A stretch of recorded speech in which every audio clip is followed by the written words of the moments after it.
What's up, everyone? John Rettinger from Techno Buffalo here with a full review for you of the Samsung-built Infuse 4G for AT&T Wireless. Let's go ahead and see if this guy deserves a giant place in your pocket.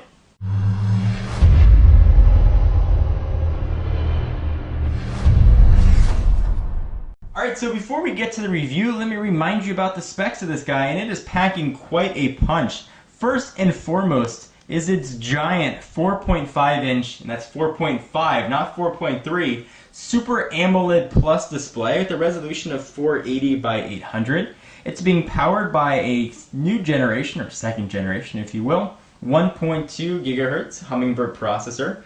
It is a 4G phone, and that's AT&T's HSPA Plus variety. This is the first Cat 14 device, which can get you a maximum speed of 21 megabits per second down. It's got HSUPA support, that's Cat 6, so you should get pretty fast uploads.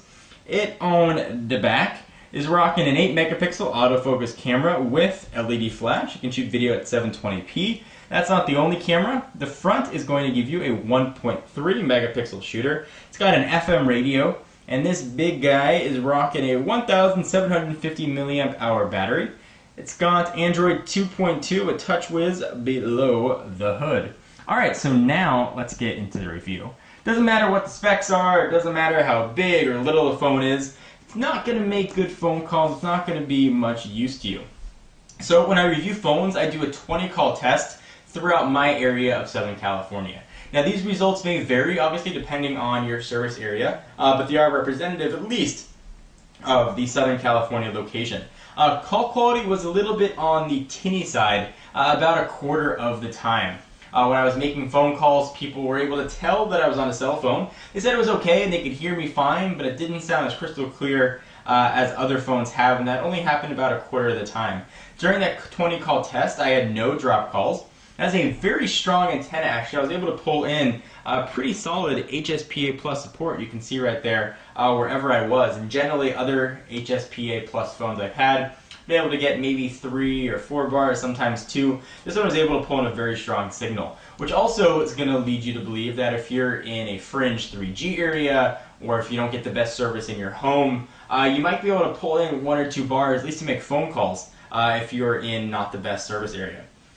So, nice antenna. Speakerphone was actually pretty decent. I'll give you guys a quick demonstration here. Speakerphone is really important to me. I figure it might be important to you guys as well. So I'll just do a quick 611 call. Let me go ahead and cover this up, because people's phone numbers like to pop up. There we go. We'll go 614. That's not going to work. But at least you'll hear something. Your call cannot be completed as dialed. Please check the number and dial again. Alright, speakerphone was really loud, quite nice, and comes out through those 2 little speaker grills down there. So if you are a speakerphone user, if you want to use this for conference calls or even while driving, which I don't recommend, this is going to give you nice sound. So now let's talk about the hardware. When you look at this thing, it's a big phone, and it's a big phone because of the screen, certainly not because of its girth, which is always a funny word. It's got a 4.5 inch screen, and you think that's going to be giant, but really it comes out to being a very nice size and feels good in the hand. We'll talk about that in just a minute. The screen here, though, is absolutely beautiful. Samsung's new Super AMOLED Plus display addresses all the concerns that I had with the AMOLED screens and Super AMOLED, namely you got a bit of grayish blue tints, but keeps all the awesome things. So you're going to get great visibility in direct sunlight. You're going to get rich colors, you're going to get dark blacks, and text is going to look awesome, but I should probably just show you what that looks like instead of talking about it. So we'll go to a screen here. Let's go ahead and jump in and show some of the wallpapers so you can see what images look like. We'll go ahead and check out the wallpaper gallery. You can see I've got Launcher Pro on here, one of my favorites. Text and images here just look absolutely beautiful and really pop.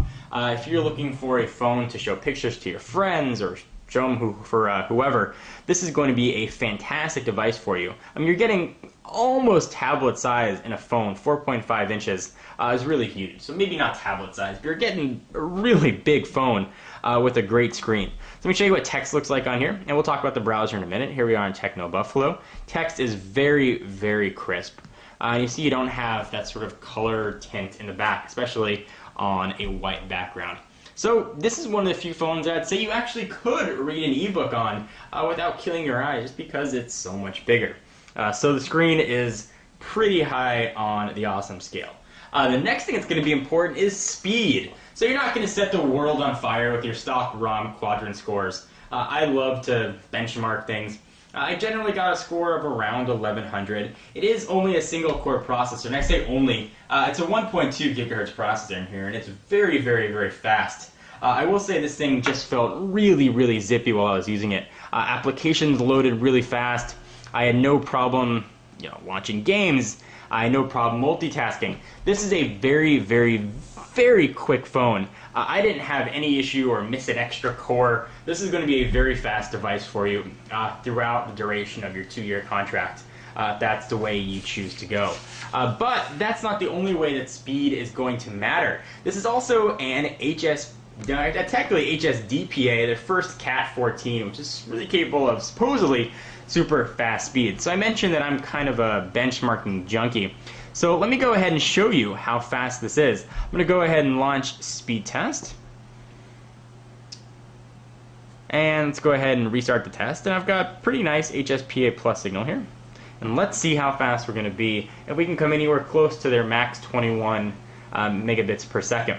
Now, AT&T hasn't been that forthcoming about where their HSPA plus 4G network is. So speeds are definitely going to vary. Again, this is only representative of where I am in Southern California.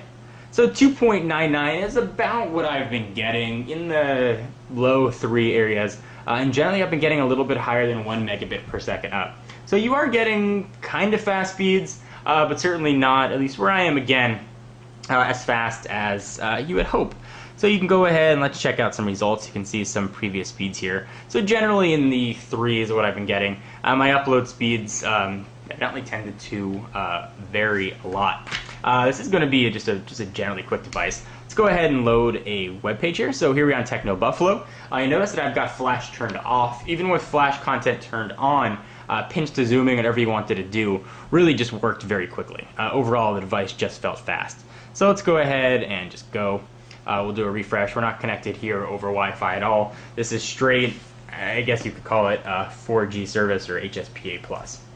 So there it goes. Content is loaded. You can read it. Images are now showing up. You can see where flash content is. I've got it set to ask me essentially if I want to use any plugins. So there we are.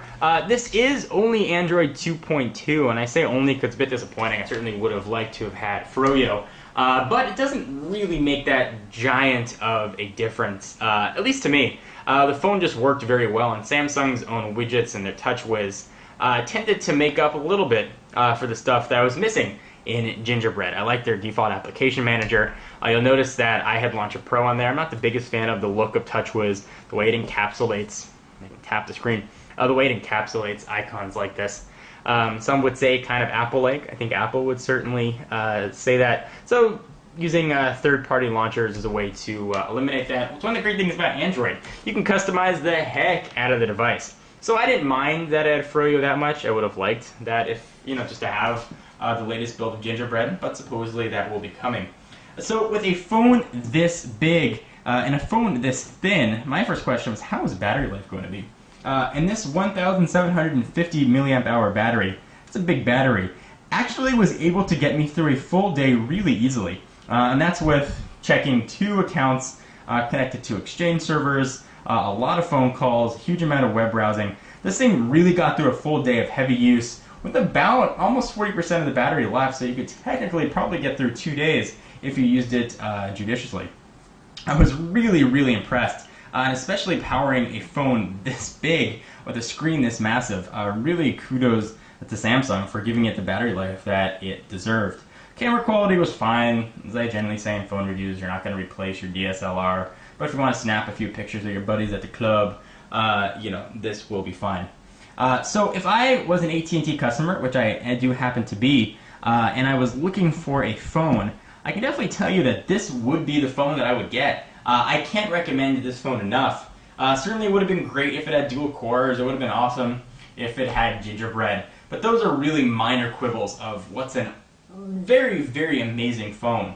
If you are an Android user, or even if you're not an Android user, you just heard about Android and you want to get into the smartphone world, this is going to be a wonderful way to go in and try it. Whether you're a hardcore hacker and you want to tweak the ROM and sideload applications, whether or not you're a novice user, you just want a phone that's going to work, this phone is going to work very, very, very nicely. So I know a lot of people have been making some fuss about how Samsung does their file management. I didn't have any slowdown issues when I was using the phone, and I wouldn't expect that you would have that much either, but that is something to keep in mind. Sort of the short, non-nerdy definition is the way Samsung does their file storage. You could have, potentially at least, have a bit of slowdown, but I didn't experience that, and I haven't experienced that with any of my Samsung devices that I've tested. This phone gets definitely a 2 thumbs up. Those are my thumbs. This is one that, again, I would really, really recommend to anyone out there looking for a smartphone. I am John Rettinger from Techno Buffalo. Be sure to check out the site for all your tech news. This has been a full review of the AT&T Infuse 4G, and you should infuse some love onto this guy because it definitely deserves it. I'll see you in the next video.